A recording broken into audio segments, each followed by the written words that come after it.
So hi guys, welcome back sa ating YouTube channel mga katropa. Isa na namang kwentuhan tungkol sa negosyo ng pagbababoyan, piggery business in the Philippines. Simulan natin mga katropa. Ang kwento, paano nga ba simulan ang backyard piggery business sa halagang 10,000 pesos? Yes, 10,000 pesos. Kaya pa ba yan sa ngayon mga katropa? So ito yung step by step guide para simulan natin ang negosyong yan. So eto na, kulang ba ang 10,000 pesos para magsimula sa negosyo ng pagbababoyan? Well mga katropa, marami ang nagsasabi na kailangan mo na ngayon ng 50k, 100k para mag-umpisa sa negosyong ito kahit backyard lang. Sa bidyong ito, ituturo ko sa inyo and real talk tayo sa strategy sa piggery business, yung backyard mga katropa. Paano nga ba mapagkakasya ang 10,000 pesos na budget para sa inyong unang batch ng fattening business? So, posible pa ba yun o suntok sa buwan ngayong 2026 mga katropa? Alamin natin ang breakdown at mga diskarte para makatipid at paano mapagkakasya and mapapalago ang 10,000 pesos mo sa negosyo na piggery business. Eto na. So let's be honest lang, ang 10,000 ay hindi kasya para sa 10 baboy. Well, hindi naman natin sinabi na kailangan 10 kaagad. Pero sapat ito para sa isang quality na simula and himay-himayin natin paano ba mapagkakasya ang 10,000 pesos na budget para sa backyard piggery business. Ito na mga katropa. Ang piglets o biik ay nagkakahalaga ng 3,500, 4,500 hanggang 5,500 o minsan 6,000. Pero dito sa Bicol region, halos 3,500 to 4,500 mga katropa ang range ng price ng mga piglets.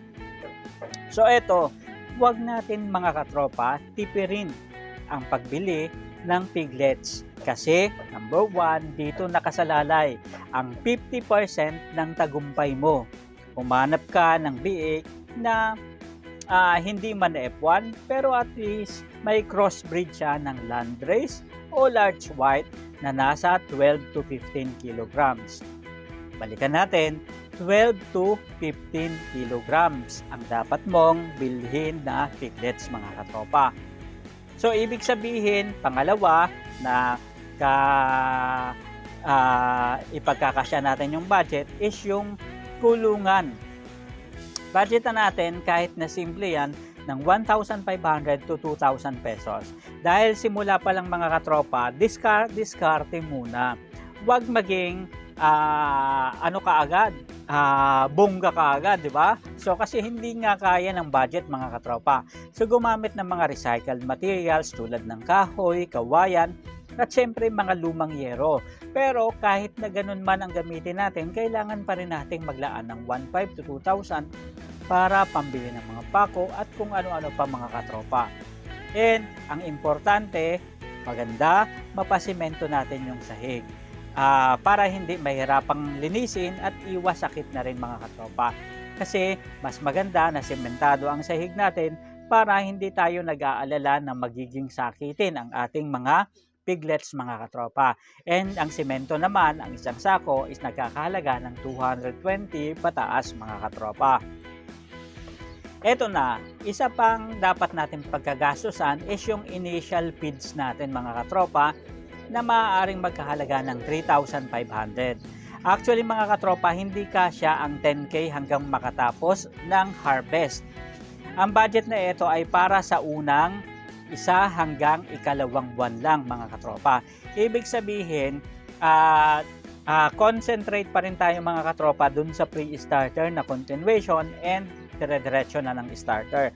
Maliban na lang kung yung nabili natin na piglets is tapos na mga katropa pre-starter. Ayan.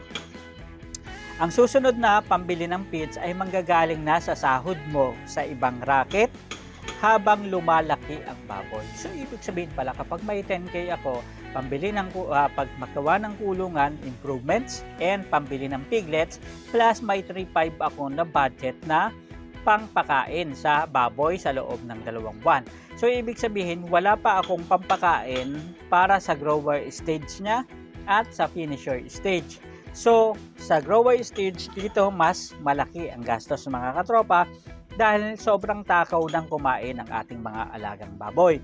So kaya kailangan may dapat extra budget ako para pambili ng feeds. Anyway, ang feeds naman na grower is nag-average ng 1,600 to 2,000 pesos. Depende sa kung premium ba ito, kung anong brand ba yung bibilin ko.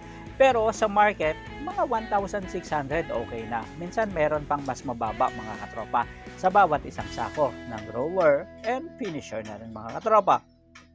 Ngayon, sa gamot, dapat ko ring paglaanan ng budget na 500 pesos.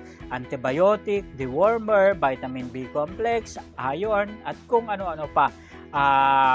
Halimbawa na lang mga multivitamins, panghalo sa tubig para at least iwas stress sa mga alagang baboy. Huwag na huwag natin itong kalimutan mga katropa. Dahil alam naman natin na malaki ang maitutulong nito para lumaki ang ating mga alaga at iwas stress na rin mga katropa. Iwas sakit para sigurado tayo na ma-harvest talaga natin itong alaga natin ng baboy. Ngayon mga katropa, sa backyard piggery kasi na negosyo, ang pinakamalaking kalaban natin is yung amoy, reklamo ng kapitbahay, mabahong amoy. So kahit 10k lang ang budget mo, dapat maayos ang drainage mga katropa. Kung wala ka pang budget sa mamahaling septic tank, gumawa ng deep litter system o yung rice hole mga katropa. Pwedeng method ang gamitin natin, yung maglalagay lang ng rice hole, and mas mura ito, walang amoy at pwede pang gawa ng organic fertilizer ang dumi pagkatapos ng batch ng baboy. So ibig sabihin nito, kahit na pinag-usapan natin na sementado mga katropa, pwede pa rin tayong magkaroon ng option. Siyempre pwedeng sementado yung gilid, tapos mga katropa, na yung nasa gitna. Ayan, o yung rice hole na tinatawag. And pwede natin yung linisin from time to time. Ayan.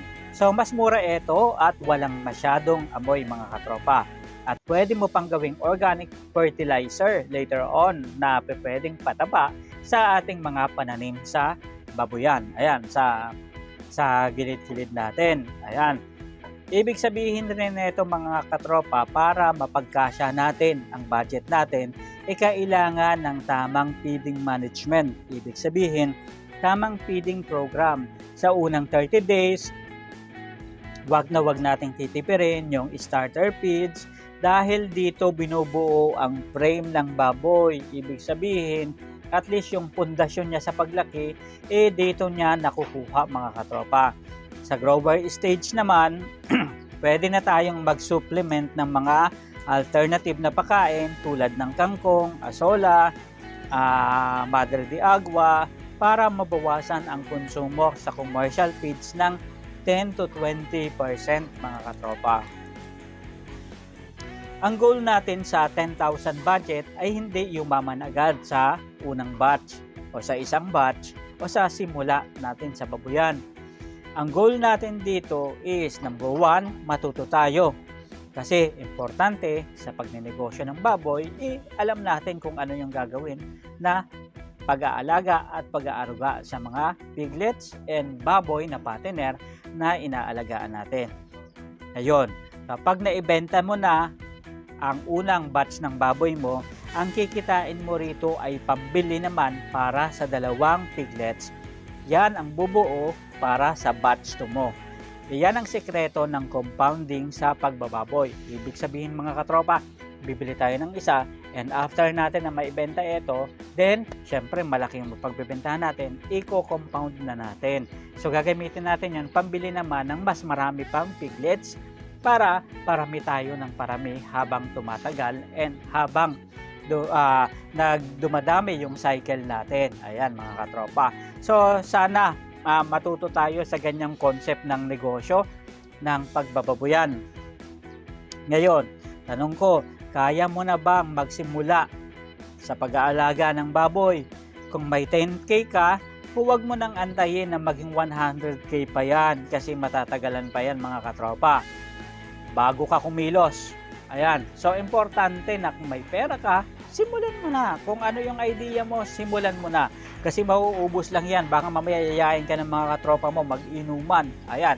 So, ikaw naman, nalasing, sobrang galante, mabawasan pa yung 10K mo mga katropa. Kaya naman, kung may natutunan ka sa episode na to mga katropa, i-click mo ang like and mag-subscribe ka na rin. Dahil sa episode 2, tatalakayin naman natin ang tamang pagpili ng piglets para hindi ka malugi. Kung ngayon, may tanong ba kayo tungkol sa budget mga katropa, i-comment nyo na naman sa baba at sasagutin natin yan. Maraming pong salamat sa panonood sa atin ngayong araw na to. Ito po si Kabady Moko, basta usapang negosyong babuyan, asenso sa negosyong babuyan. Dito na kayo tumutok sa Kabady Moko YouTube channel. Magkwentuhan tayo araw-araw mga katropa. Maraming salamat. Paalam.